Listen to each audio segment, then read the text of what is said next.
Magandang araw po, Ginang Yula. Ang aking napiling tekstong naratibo ay parabola na may pamagat na The Good Samaritan o ang mabuting Samaritano.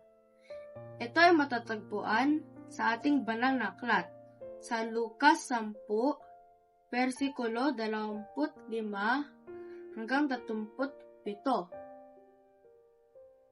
Isang araw, may isang Israelitang umalis mula sa bayan ng Jerusalem upang maglakbay patungo sa bayan ng Jericho. At siya ay nagdaan sa mga masukal at mapanganib na daan.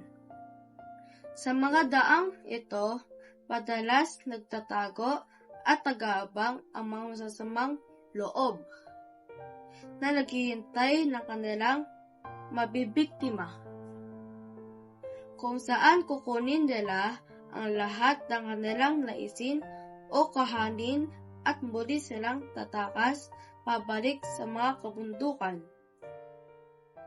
Habang ang Israelita ay nagsisimula ng kanyang paglalakbay, kahit alam niya mapanganib dumaan sa daang ito, ngunit wala siyang makitang iba pang makakasama.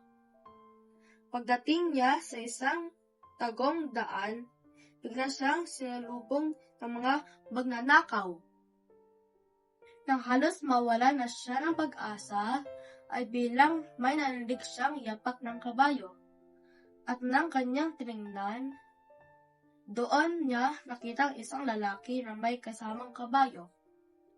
Ngunit siya din ay nawalan na din ng pag-asa dahil ang lalaki ay isang Samaritano na malamang gaya ng saserdote at levita.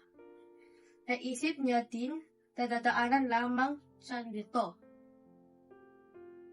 Ngunit sa gulat niya, ito ay mabilis na lumapit sa kanya. Tinulungan siyang linisin ang kanyang mga sugat. Binigyan pa siyang tubig at isinakay siya sa sarili niyang kabayo.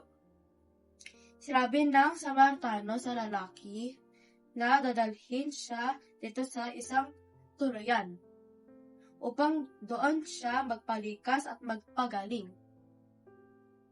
Pagdating nila sa tuluyan, di na lamang siya basta iniwan dito kundi nagbilin pa ang estrangherong Samaritano na may ari ng tuluyan na alagaan ang Hudyong sugatang lalaki at kung ano man ang magiging gastos ay babayarin niya sa kanyang pagbabalik.